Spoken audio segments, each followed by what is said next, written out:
Hi everybody, today we're gonna unbox and install a Brightown copper wire string light system on a fence, a white fence, aluminum fence. This stuff comes from China. It comes with some packing material including some brief instructions. Not cheesy. It's packed in a pretty basic manner. As you can see, the system is a solar powered system, which includes the solar panel. The solar panel has some plastic protective covering on it and a couple of buttons on the back. One's a mode button, one's an on-off button. Pretty obvious what those are for. The mounting is done with a stake system where you are going to hammer the base in with probably a rubber mallet or even a regular hammer if you're careful, and then you install the base into the solar panel, and I'll show you how to do that. It looks like it comes with a pretty decent sized length of the power cord, and then of course the copper wiring that has the light. So let's get to the install here. First thing we're going to need to do is unwrap this. They have it wrapped pretty nicely, and they need to, because this copper wire likes to tangle.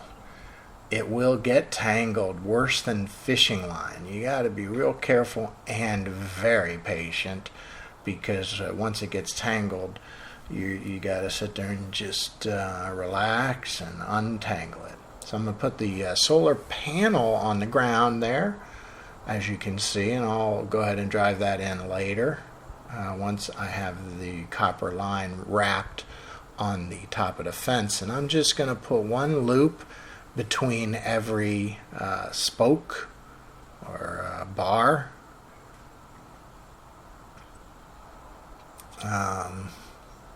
As you can see, it's a little bit tricky with, I have a little sign there. I'll go around that, but I'm not going to show wrapping the entire fence, just this one little strip and then the end of it. The reason being is I'm going to need like probably 6 of these strips, 5 or 6 strips to do the entire fence, which I would like to do.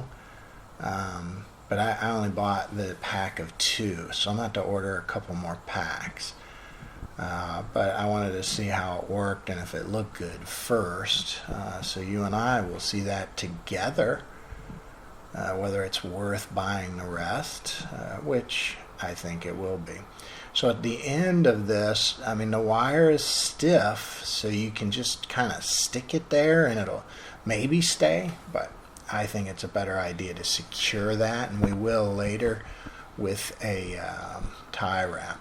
So this here is the solar panel. The first thing we're going to do is put the base into the ground, which I use the rubber mallet to do. You could use a regular hammer, but again, you got to be careful not to crack it or with the metal hammer. But I mean, it should be okay as long as you're not really going to town. I prefer the rubber mallets. So after you drive that in, we're going to want to put the mounting bracket into the back of the solar panel after we get that plastic covering off. So let's put that in the other way. That's not going to work. Let's go. There we go. And then you adjust it so that it will get the most possible sunlight. Just figure out how you want to do it, and then tighten a little screw. Another thing is those buttons in the back, on off and the mode button. Just click the on off button once. That should turn it on. You won't see anything during the day because it has a light sensor. But as soon as it gets dark, it'll turn on. Now the mode button you're going to want to fool with after it turns on at night, because the mode button will change it from doing like flashing and designs to just holding a steady light. I prefer the steady light. So there's that. That's the solar power panel. Now I'm going to secure the power line. I didn't do such a great job. I should have barber shopped this line around better, perhaps. But either way, I wanted to secure it so it's not flapping around and looking real cheesy in the wind or something like that. I use zip ties. I got white zip ties so it doesn't show up, against the white fence. And there it is. So I'm also going to zip tie the end of the wire, the copper wire, to keep it from coming loose, which it certainly could with a good wind or branch hitting it or whatever. And that'll keep that nice and secure. Those zip ties are quite handy, especially if your wife gets unruly or something. I'm just kidding. So this is it. This is how I wrapped it on the fence. And you can see the lights are a little bit like in different spots, so you might want to pay attention to that when you're putting it up if you want the lights to all be on the top. I didn't really pay attention to it, but it might not be a bad idea to look at that when you're wrapping it up. So this is it right here. It looks not so bad. And you can see if I put them all on the top, maybe it would look a little bit better, as opposed to just sort of letting the lights land where they land, on the bottom and on the top. But that's just something for you to fool with. I hope you guys enjoyed the video.